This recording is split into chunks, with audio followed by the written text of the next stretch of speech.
मेरे बहुत ही प्रिय और बेहद सम्मानित साथियों, हृदय की गहराइयों से अभिनंदन, बहुत बहुत हार्दिक स्वागत। साथियों, चर्चा हमारी जारी है कुंवारा योग या अविवाहित योग, या दूसरे शब्दों में कहें तो शादी न हो पाने के दंश के बारे में। और आज हम चर्चा करेंगे कन्या लग्न के जातक और जातिकाओं के बारे में। चर्चा जो है वो 4 बिंदुओं पर केंद्रित होगी। 4 ऐसे कौन से योग निर्मित होते हैं ज्योतिष में जब कन्या लग्न के जातक का विवाह संपन्न हो ही नहीं पाता।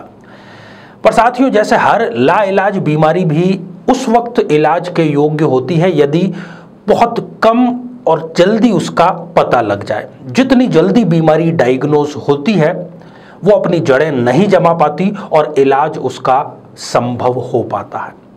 उसी प्रकार से कोई भी दुर्योग यदि सही समय पर उसका इलाज कर लिया जाए तो अपना प्रभाव नहीं जमा पाता और कंवारा योग भी विवाह में परिणत होते देखा गया है। ये अनुभव की बात है। साथियों, इस पर हम चर्चा करें इससे पहले एक बेहद जरूरी सूचना कि हम हमारे प्रत्येक एपिसोड के अंत में किसी न किसी जातक के प्रश्न का उत्तर देते हैं और ये प्रश्न हमें प्राप्त होते हैं आप लोगों के ही द्वारा YouTube कमेंट के माध्यम से।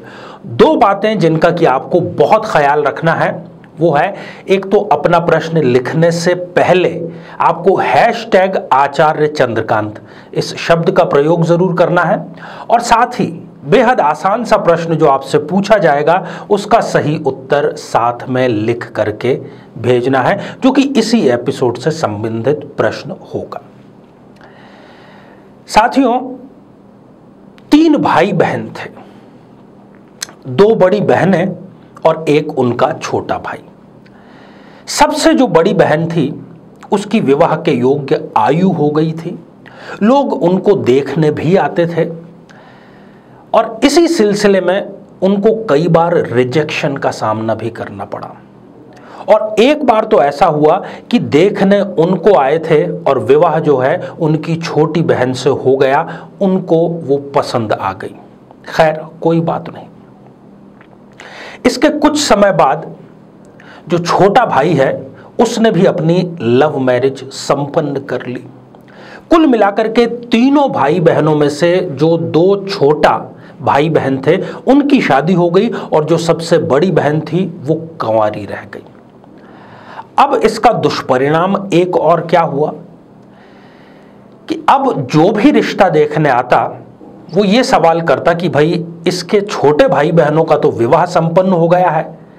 यदि वो बात अपने मुंह से नहीं कहता तो उसको ये लगता भी था कि ऐसा क्या कारण है कि विवाह के योग्य होते हुए भी ये अभी तक अविवाहित है। अब ये जो सारे समीकरण बने हैं ये उनकी कुंडली में कंवारे योग की निर्मित होने के कारण बने थे। कोई उनका दोष नहीं था, पर योग अपना कार्य किसी न किसी तरीके से कर ही देते हैं। कब कब ऐसी स्थिति होती है, इन 4 बिंदुओं पर हम चर्चा करते हैं। आइए जन्म पत्रिका के माध्यम से इन स्थितियों का विश्लेषण करें। साथियों, ये जो आप जन्म पत्रिका देख रहे हैं ये है कन्या लग्न की जन्म पत्रिका। 6 नंबर से ये प्रारंभ हो रही है, इसलिए हम इसको कन्या लग्न की जन्म पत्रिका कहते हैं। लग्नेश जो है वो बुध होता है। यहां पर सबसे पहली स्थिति, यदि इस जन्म पत्रिका के द्वादश भाव में 12वें भाव में यदि शनिदेव विराजमान हो और द्वितीय भाव में सूर्य और बुध की युति हो, बुध यहां पर अस्त हो गए हैं, लग्नेश होकर के अस्त हो गए हैं। शनि इस कुंडली में पंचमेश भी है और षष्ठेश भी है। इस स्थान पर जो बैठा हुआ शनि है वो अपनी परम और नैसर्गिक शत्रु राशि में बैठा हुआ है। पढ़ाई में इस व्यक्ति के, इस स्त्री या पुरुष के व्यवधान जरूर उत्पन्न करेगा।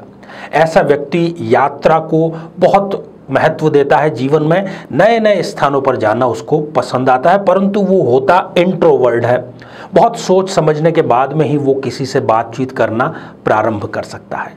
नेत्र या आंखों से संबंधित रोग भी ऐसे व्यक्ति को अवश्य होते हैं और इनका कोई भी कार्य, जीवन के किसी भी पक्ष का कोई भी कार्य पहली बार में संपन्न नहीं होता है। इसका आप स्वयं अपनी कुंडली देख करके विश्लेषण भी कर सकते हैं। और यही स्थिति इनके कंवारे योग का भी निर्माण कर रही है। साथियों, दूसरी स्थिति, यदि इस जन्म पत्रिका के षष्ठ अर्थात छठे भाव में शनिदेव विराजमान हो और अष्टम भाव में सूर्य और बुध की युति हो जाए और पुनः वही कि लग्नेश यहां पर अस्त हो गए, शादी ये होने नहीं देगा। हाँ, एक बार इनकी सगाई होकर के, रोका होकर के टूटने की भी नौबत अवश्य आती है। यदि ये स्त्री जातक हैं तो इनको स्त्रीजन्य रोग अवश्य ही परेशान करते रहते हैं और इनकी ऐसी प्रवृत्ति भी बनाते हैं कि ये अपने शत्रुओं को बहुत जल्दी क्षमा कर देते हैं। तीसरी स्थिति, यदि इस जन्म पत्रिका के किसी भी भाव में सूर्य, शुक्र और शनि, इन तीनों की यदि युति है, एक साथ में बैठे हैं, तो ये भी कंवारे योग का निर्माण कर रहे हैं। ऐसा जो व्यक्ति है वो जीवन में अपने स्वयं के बलबूते सारे साधन, सारे संसाधन अवश्य प्राप्त करता है।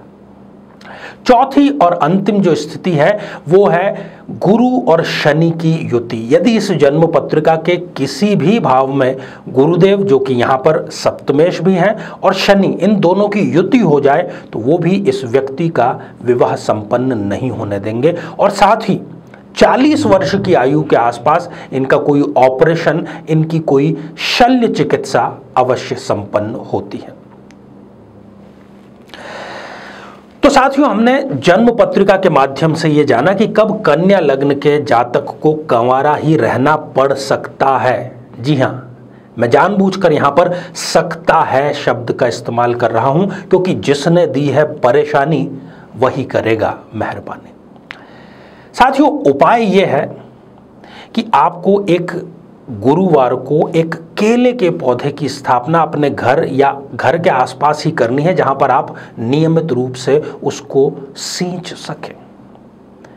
गुरुवार को ही करना है और गुरुवार से प्रारंभ करना है ये कार्य कि प्रातः काल उठ करके स्नान आदि करके माता पिता का आशीर्वाद लें और फिर एक जल का पात्र ले जा करके उस केले के पौधे में समर्पित करें, वहाँ पर नतमस्तक हों, उनसे विवाह की प्रार्थना करें और संध्या काल में आपको विष्णु सहस्त्र नाम का पाठ अवश्य करना चाहिए, जितना भी आप कर सकें अपनी श्रद्धा के अनुसार। साथियों, जितनी जल्दी आप ये कार्य प्रारंभ करेंगे और जितनी नियमितता, जितने विश्वास के साथ करेंगे, उतनी ही जल्दी आपका विवाह संपन्न हो जाएगा, ऐसा मेरा अनुभव कहता है। तो आप जरूर इसको आजमाइए। आइए साथियों, अब हम बढ़ते हैं आज के हमारे कमेंट के चरण की ओर। आज हमने कमेंट शामिल किया है ऋषि कुमार जी का, जो कि उन्होंने लिखा है मेरठ उत्तर प्रदेश से। ऋषि जी, आपने अपने बच्चे की जन्म पत्रिका भेजी है, पूछा है कि क्या इनको कौन सा व्यापार या व्यवसाय करना चाहिए। इनको मेडिकल फील्ड या एजुकेशन फील्ड, इन दोनों में से किसी भी फील्ड का कोई भी व्यापार या व्यवसाय अपनाना चाहिए।